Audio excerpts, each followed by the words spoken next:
In this AUTOSOL training session, I'll be showing you how to set up role-based security for ACM. For this demonstration, I'll be using a computer with a Windows 7 operating system.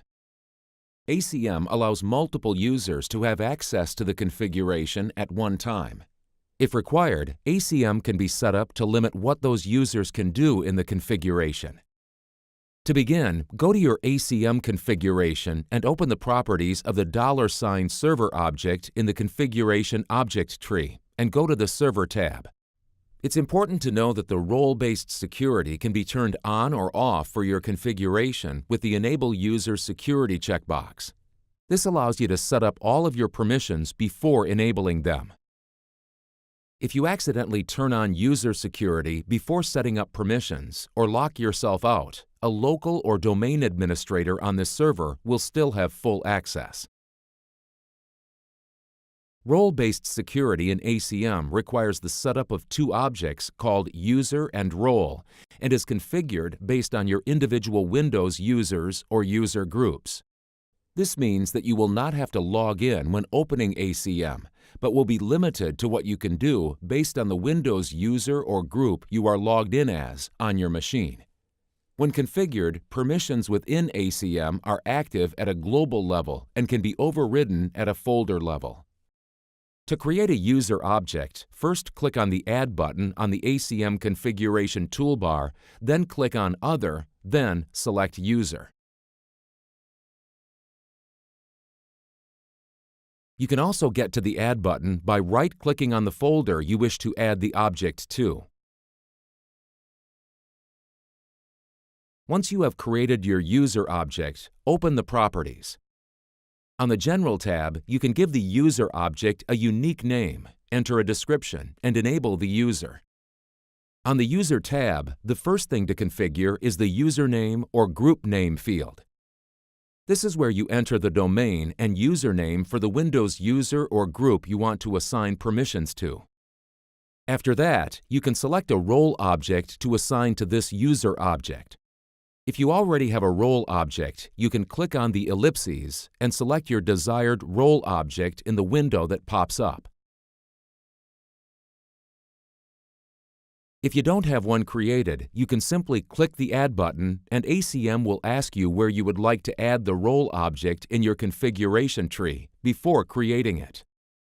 Role objects can also be created the same way you did the user object by clicking the Add button, then the Other button, and selecting Role. Once created, open the properties of the role object. The General tab allows you to give the role object a unique name and enter a description. In this example, I will name my role Admin. On the Role tab, you can then select what role privileges the users or groups assigned to this role object will have. These role privileges do not limit what a user can see, but only what they can do. For example, if I leave all role privileges unchecked, the user or users will have read-only access. For this user, we will select all 5, which will allow full access. The role privileges are Create Objects, Modify Objects, Delete Objects, Execute Commands, and Configure Security. It is important to know that users with the Configure Security privilege can create, modify, or even delete user and role objects, as well as enable or disable security in the $ server object. Once you have created your users and assigned their roles, open the $ server object and enable user security on the Server tab. These permissions you create in ACM are for the entire configuration, but can be overridden at a folder level. To open the properties of a folder object, right-click on the folder, click Edit, and select Using Form. In the Security Overrides tab, select Edit Overrides.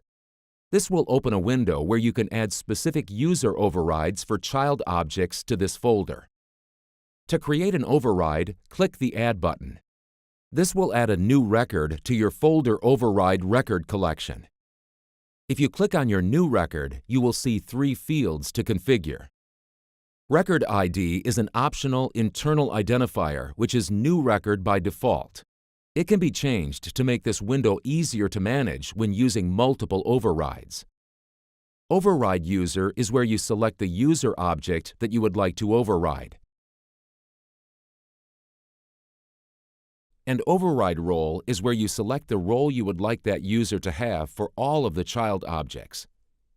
This role will be used instead of the one already selected in the user object itself. With this setup, users will have global permissions defined by the role selected on the user object and different permissions on folders where their role has been overridden.